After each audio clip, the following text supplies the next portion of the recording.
The Great Reverse Grip Experiment week, whatever. It's all starting to blur together at this point. But anyway, this first phase of the experiment has been looking at biomechanical exploration and seeing if we can make reverse grip work with my nearly 2 decades of experience with swordsmanship.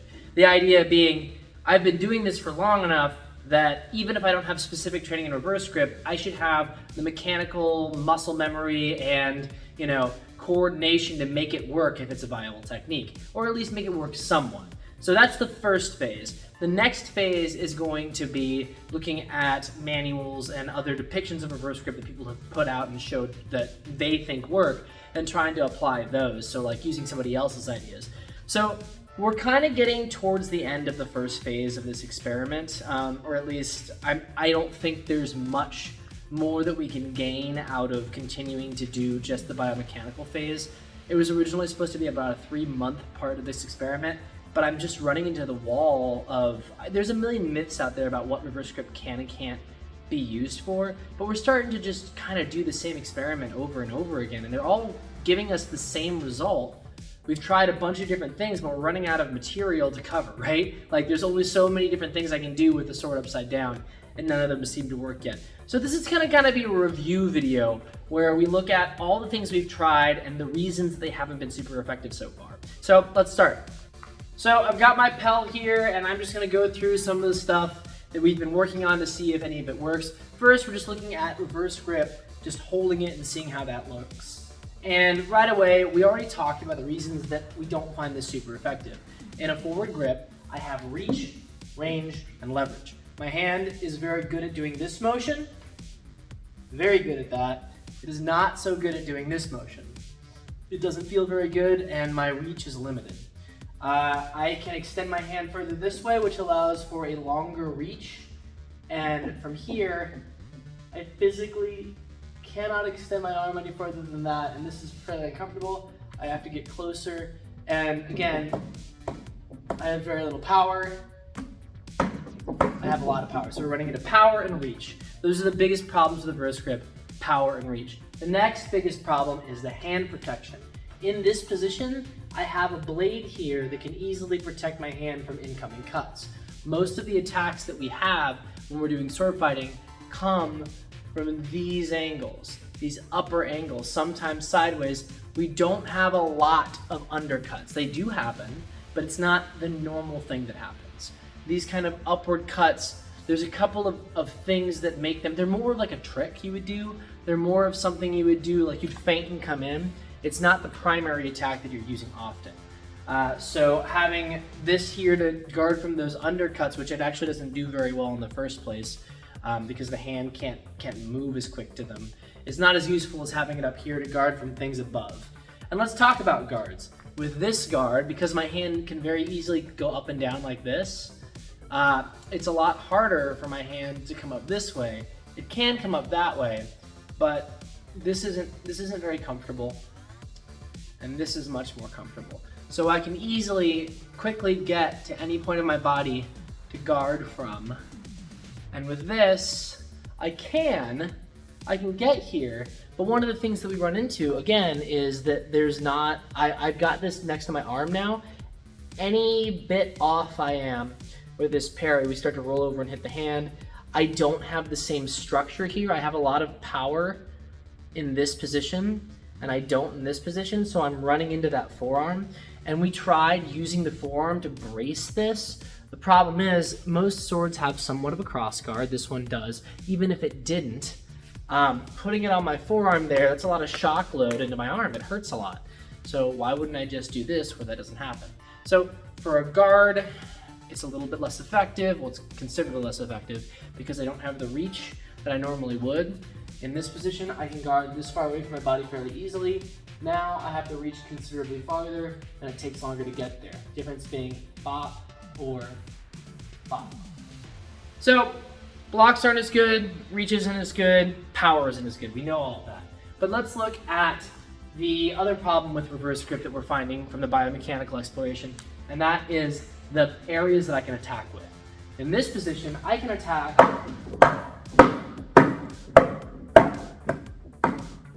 all of those fairly easily, and I can go from any one to another one all of those are pretty easy to get to. I'm not having a lot of problem getting around. Now let's go from here. Those are okay. It doesn't feel terrible. I'm a lot closer. But anything, I can do those okay. I'm finding it's a lot harder to get around. You can't feel this because you're not holding it. But if you doubt me, go and find something to hit and hold it in this position and just feel the difference in power you get. Because in this position, I'm coming this way and it's this unfurling motion. I have my triceps, I have my forearm, I have my wrist, and I have the rest of my body going into this attack. On this one, I'm doing a curling motion, which means that I'm kind of fighting against the rest of my body coming up like that. It's not as good as this twisting and whipping motion. If I come down like that, it doesn't feel terrible, but getting up to here is kind of a weird motion. And look at how exposed I am. If I'm here and cutting you there versus cutting you here, right? To get to there, I've got to do this big hook and come around and I have less range, or I can simply flick that forward. Flick that forward, right? Big, small. And you might be saying, why are you doing it so big? Why don't you just do that? Because that has got no power behind it. That does, actually. That's got a lot of power. That has a lot less power.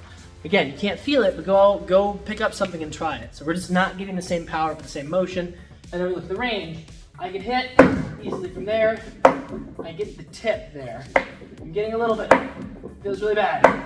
So look at the max range, right? Yeah? I'm whiffing it. It's just the tip. It still hurt. I cannot hit anymore. Not without leaning. Here, solid hit, just a whiff. Solid hit. It's an okay hit. So I have to come considerably closer. You might be saying that's not a lot of range. It's a lot of range. So again, problems being losing power, angles of attack being awkward, not as easy to move around, not as easy to get the different angles and different hits. Most of my attacks are coming from this upward angle, which we talked about earlier, not being the most useful angle. It's just not. The other thing, and this is one of the things I think people don't realize as much, in this position, my head is guarded. I have something here to easily get there. From down here, I'm guarding low mostly. Like the default guard from here is a lower guard, unless I hang out up here, and now the rest of me is exposed and it takes longer to get anywhere. So in this position, my hand can be in a neutral position, and I have access fairly easily to intercept any incoming attack in a forward position. That's why almost all guards you see are some variation of out and forward, like this, long sword, right? They all have it out here because it's easier to deal with an incoming attack.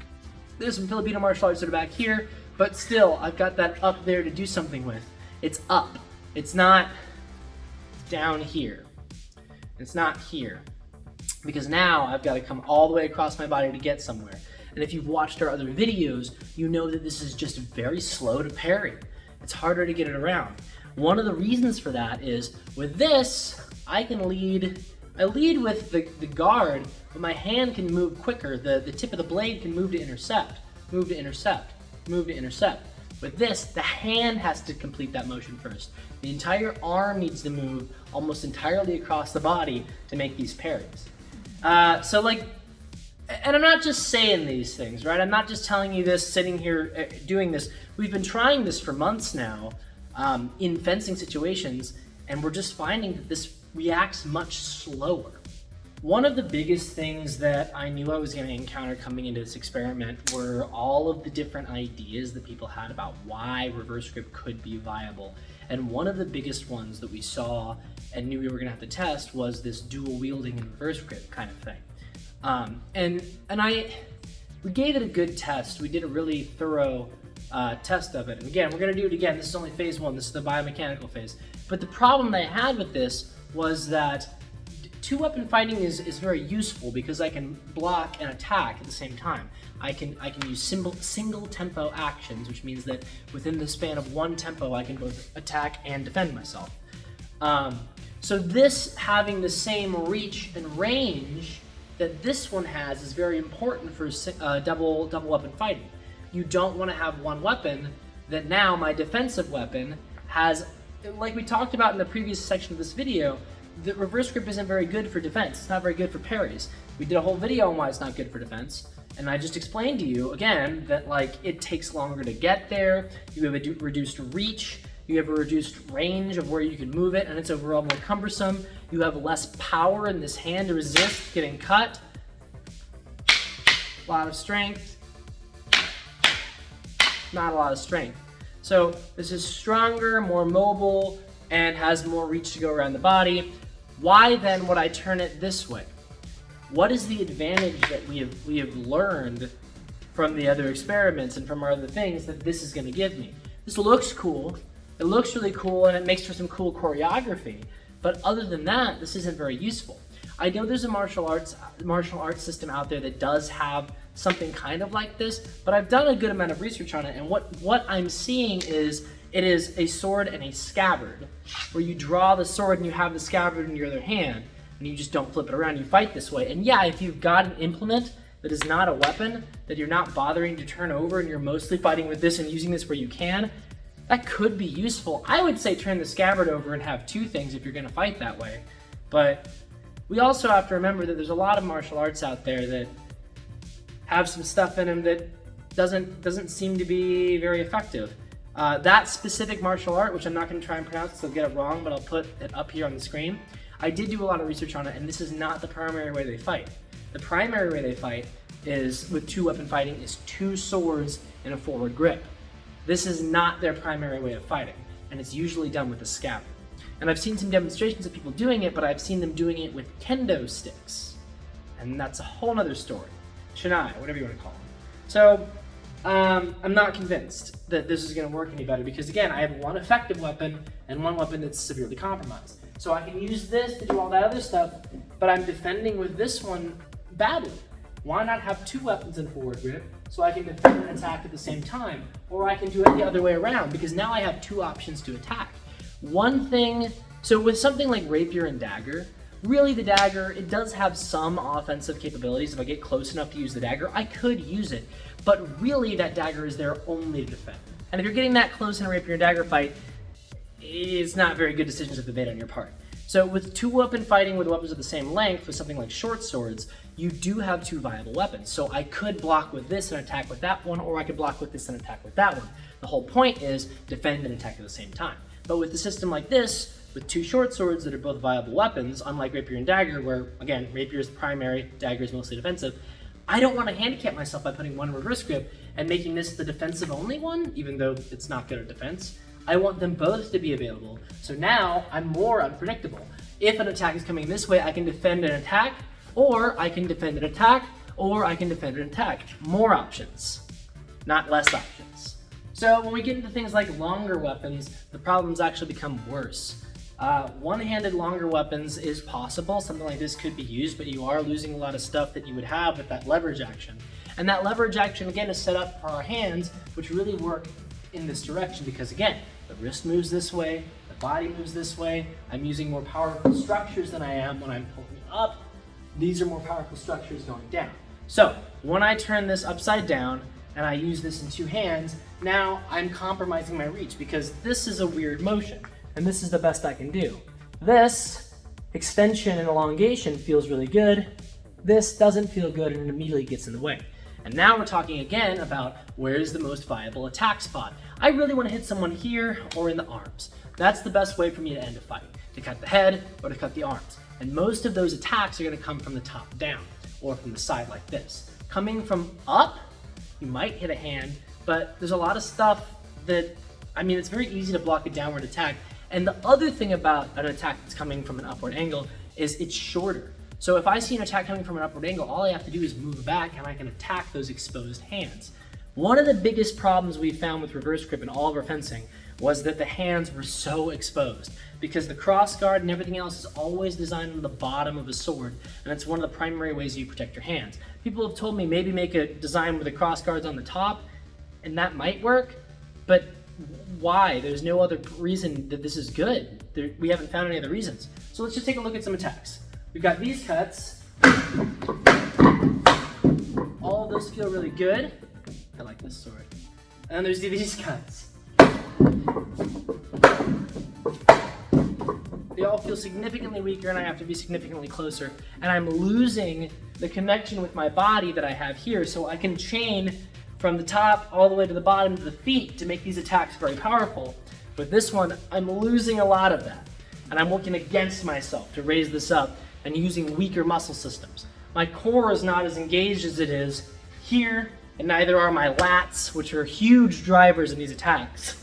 Now I'm not using those anymore. Instead, I'm using my shoulders and my delts and all of these things, which are weaker muscles. So why would I switch over to that? And then we have the other problems we talked about before, which are range, reach, and all of those things. So with the two-handed sword, I feel like this is even worse than it is with a one-handed sword, which is saying something because it's pretty bad with the one-handed sword.